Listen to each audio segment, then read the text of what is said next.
Okay, this video is about the water cycle. There's three essential questions we're going to answer through this video. First is, how does water continually cycle among land, oceans, and the atmosphere? The second is, what forms does water take throughout this cycle?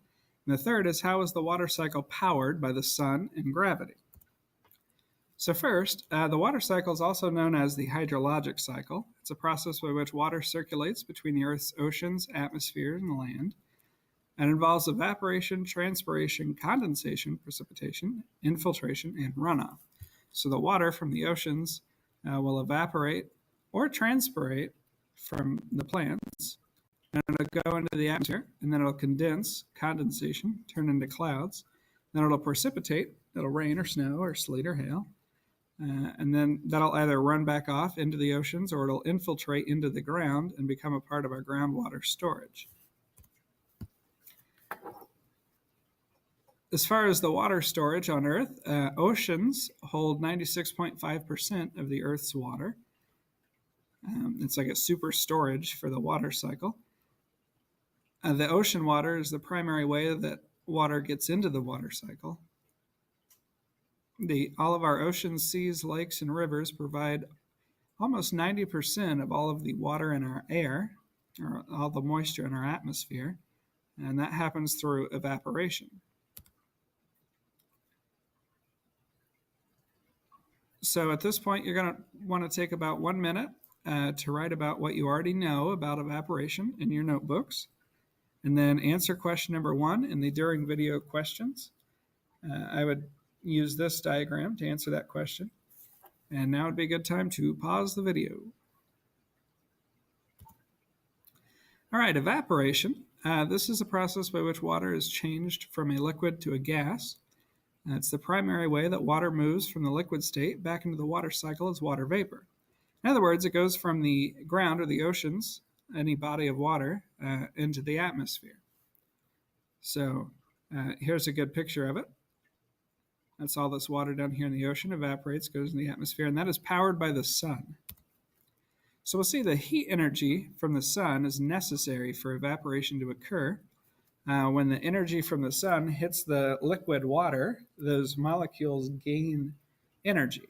And if they gain enough energy, they can break away from all their buddies down there and go up into the atmosphere. Molecules of water move a lot faster at higher temperatures and a lot slower at lower temperatures, especially like their boiling point. They move so fast that they can all turn into a gas, and that's at 212 degrees Fahrenheit or 100 degrees Celsius. And then if they're cold enough at 32 degrees Fahrenheit or 0 degrees Celsius, they're very slow and don't hardly move at all. There are two other ways that water can get into the atmosphere.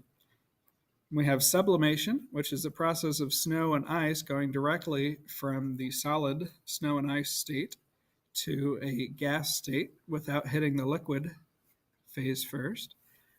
Dry ice is a good example of that. If you see dry ice, that's a big chunk of solid carbon dioxide. And then all of that foggy stuff coming right off of that, that's going straight from the solid to the gas. There's no liquid in between there. There's also evapotranspiration. That's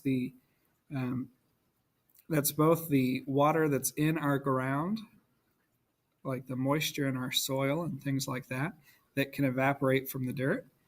There's also transpiration, which is a part of that, which is the water in our plants, trees, grass, all sorts of stuff, that the water evaporates from the plant's leaves and goes into the atmosphere. As far as the atmosphere goes, it is the superhighway used to transport water around the globe. Once the water gets into the atmosphere, it can go just about anywhere. This part involves condensation and precipitation, or clouds and rain. At this point, I want to take about a minute to write down what you know about condensation and precipitation and how clouds form rain, and then answer number 2 in the during video questions. And now would be a good time to pause. Condensation, that is the process in which water vapor in the air is changed into liquid water.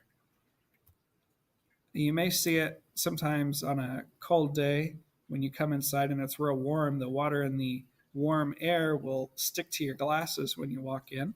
Or sometimes on a hot day, you have a cold glass of water, and it'll have condensation from the outer air will end up on the side of the glass.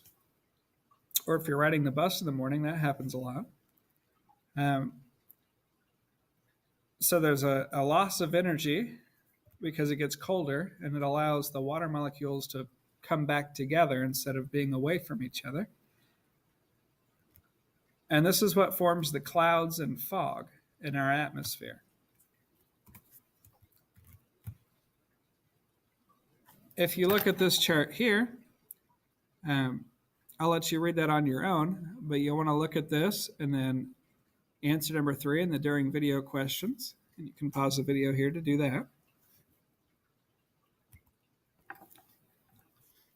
Then we have precipitation. That's the water released from the clouds in the form of either rain, freezing rain, sleet, snow, or hail. This is how atmospheric water is delivered back to the Earth. So once we've pushed all that water up into the air, it can come back down, and that completes the cycle. So if it's warm enough, then the snow from the clouds, because it's really cold up there where the clouds are, melts and turns into rain by the time it hits us. Or if it's so cold down here that the snow just kind of turns to freezing rain. Sometimes it could be sleet, and sometimes it could be snow. It all depends on how cold our air is down here. Now would be a great time to pause the video and cut out the template that I gave you and glue the outside tabs into the notebook. On the right side of the vocab words, there should open up like a window, and you can write down your own definitions for all of the words as we go through the video there. That will allow you to study your vocabulary words and practice on your own. And then answer number 4 in the during video questions. Okay, as far as the water stored on our land, it's all stored in ice, snow, or groundwater. So the water is locked up in its present state for a relatively long period of time. Either it's a whole bunch of snow on the top of mountains, or it's in the form of glaciers, or it's under our ground and underground aquifers. This part involves runoff and infiltration. So precipitation that did not get absorbed into the soil or evaporate, that is considered runoff. So if it rains so much and you see like new streams form up, or on the streets you'll see some rain flowing down the streets into a drain, that's considered part of the runoff step. There's also ice caps and glaciers. So ice caps on the top of mountains, and then glaciers, those big, huge blocks of ice moving across the land very slow. Those provide runoff from melting. So as they melt, some water runs off from there. All of this water is moved by gravity and then makes its way into places that collect water, like rivers, lakes, ponds, and oceans. Infiltration is all the water that does soak down below the surface of the land. So we have groundwater, which is the large amounts of water stored in our ground. And then we have aquifers, which is a type of groundwater. Basically, it's like a large body of water that's underground. I don't want you to think that it's just like an underground lake. We do have those, but this is just soil that's very, very, very wet, and we can pull up the water from that. And here we have the states of matter. You should already know solids, liquids, and gases. But you're going to want to pay close attention to the names of the steps. So from a liquid to a gas, it's evaporation. From a gas to a liquid, it's condensation. From liquid to solid, it's freezing. From solid to liquid, it's melting. And from solid to gas is deposition. And that's backwards. From a solid to gas is sublimation. From a gas to a solid is deposition.